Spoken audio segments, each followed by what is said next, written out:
Ya, demi dapat berlebaran di kampung halamannya, ratusan pemudik rela menginap bahkan tidur berhimpitan di ruang tunggu Pelabuhan Soekarno-Hatta, Makassar, Sulawesi Selatan. Ratusan pemudik ini rela bertahan di ruang tunggu Pelabuhan Soekarno-Hatta, Makassar, Sulawesi Selatan untuk menunggu terbukanya loket penukaran tiket kapal milik PT Pelni KM Dorolanda tujuan Surabaya. Penumpang tidur pulas beralaskan tikar, berdampingan barang bawaan yang bakal dibawa ke kampung halaman. Umumnya, para pemudik menginap merupakan penumpang kapal yang transit di Pelabuhan Makassar. Mereka rela tidur berdesak-desakan demi mengantisipasi keterlambatan dan menghemat pengeluaran perjalanan ke kampung halaman. Surabaya. Ke Surabaya ya? Naik kapal apa, Kak? Kapal KM Dorolanda. Dorolanda ya. Ini ke Surabaya dalam rangka apa, Kak? Jalan-jalan. Hah? Jalan-jalan. Jalan-jalan fresh lebaran. Usai menikmati libur lebaran dengan berkumpul bersama keluarga di kampung halaman, pemudik akan kembali 2 minggu usai Idul Fitri. Dari Makassar, Syahrul Adiaksa, iNews melaporkan. Jelang Hari Raya Lebaran, warga Lebak Banten rela antri berjam-jam lamanya demi mendapatkan uang pecahan baru dari Bank Indonesia. Pecahan uang baru tersebut nantinya akan diberikan kepada sanak saudara saat Lebaran. Beginilah suasana saat ratusan warga di Lebak Banten berkumpul di lokasi penukaran uang yang digelar Bank Indonesia yang bekerja sama dengan beberapa bank yang ada di Lebak. Tak seperti di tahun-tahun sebelumnya, pada penukaran uang tahun ini tidak terlihat antrian panjang warga. Hal ini terjadi karena warga yang akan menukarkan uang telah mendaftar sebelumnya pada aplikasi online BI Pintar.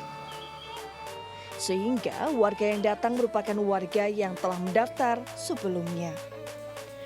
Warga dapat menukar uang pecahan baru mulai dari Rp2.000, Rp5.000, Rp10.000 hingga Rp20.000 dengan nilai maksimal Rp4 juta. Kemarin tuh nggak kebagian mau nyari tukeran uangnya, jadi baru kali ini di sini nukerin uang di BI. Kalau mobil gini berarti mempermudah juga ya, Pak? Mempermudah sih, mempermudah. Daripada yang di pinggir-pinggir jalan kan ada potongan juga kan kalau yang di. Nantinya, uang baru pecahan tersebut akan diberikan kepada sanak saudara saat Hari Raya Idul Fitri 1445 Hijriah. Dari Lebak Banten, Iskandar Nasution, iNews melaporkan. Pasar Tumpah Tegal Gubuk di jalur Pantura Arjawinangun, Kabupaten Cirebon, Jawa Barat menjadi salah satu titik kemacetan panjang pada arus mudik di jalur arteri. Hal ini disebabkan banyaknya pedagang yang berjualan di bahu jalan.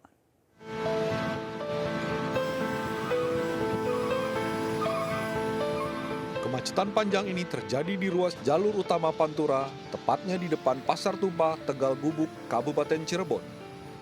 Banyaknya lapak pedagang yang berjalan hingga ke badan jalan, serta adanya penarik tukang becak yang mangkal, membuat arus lalu lintas di sekitar Pasar Tumpah tersendat. Bahkan kondisi ini diperparah dengan adanya aktivitas warga yang memburu baju lebaran di Pasar Tumpah Tegal Gubuk. Selain diramaikan pemudik, kemacetan ini juga diperparah dengan adanya angkutan umum menurunkan atau menaikkan penumpang sembarangan. Sementara menurut pedagang, mereka terpaksa berjualan di badan jalan lantaran berjualan di dalam penuh dan mereka tidak mempunyai lapak. Keberadaan Pasar Tumpah di sepanjang jalur Pantura Cirebon menjadi salah satu pemicu kemacetan. Pemudik diimbau jika melintas di jalan Pantura Cirebon harus mewaspadai 4 pasar tumpah, seperti Pasar Tumpah Tegal Gubuk, Pasar Kue Pleret, Pasar Ikan Gebang, dan Pasar Tumpah Mundu. Dari Cirebon, Jawa Barat, Tois Iskandar, iNews melaporkan. Petugas kepolisian Polres Indramayu, Jawa Barat menggagalkan pengiriman jutaan butir petasan yang rencananya akan dikirim ke Banten. Selain mengamankan petasan, petugas juga mengamankan mobil bak terbuka dan supir serta kernet. Tugas Polres Indramayu menggagalkan pengiriman 1 juta butir petasan jenis korek api dari sentra produksi petasan di Desa Loh Bener, Jatibarang, Indramayu, Jawa Barat. Rencananya, jutaan butir petasan ini akan dikirim ke sejumlah pemesan di Banten dengan menggunakan sebuah mobil bak terbuka. Di hadapan petugas, tersangka mengaku sudah berulang kali mengirim petasan dengan cara pengiriman menggunakan kendaraan yang berbeda-beda. Kali ini, tersangka mengaku akan mengirim petasan tersebut ke salah satu pengepul di Banten. Berhasil kita amankan di Jalan Raya di Desa Kebulen, Kecamatan Jatibarang, Kabupaten Indramayu. Itu mau dikirim kemana dan?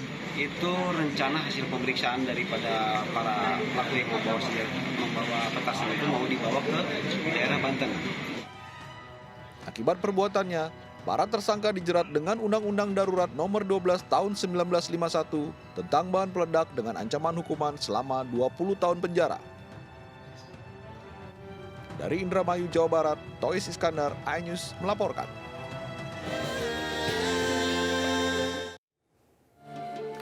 Sepuluh hari terakhir Ramadan dimanfaatkan umat muslim dengan melakukan itikaf. Informasi selengkapnya kami hadirkan sesaat lagi.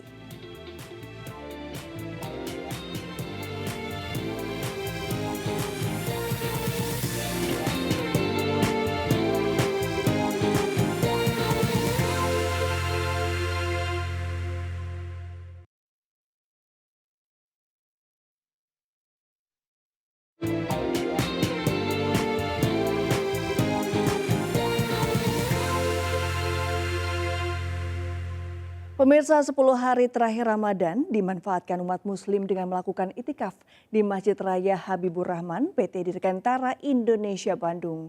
Para jemaah yang berasal dari berbagai daerah bahkan rela mendirikan tenda di pelataran masjid.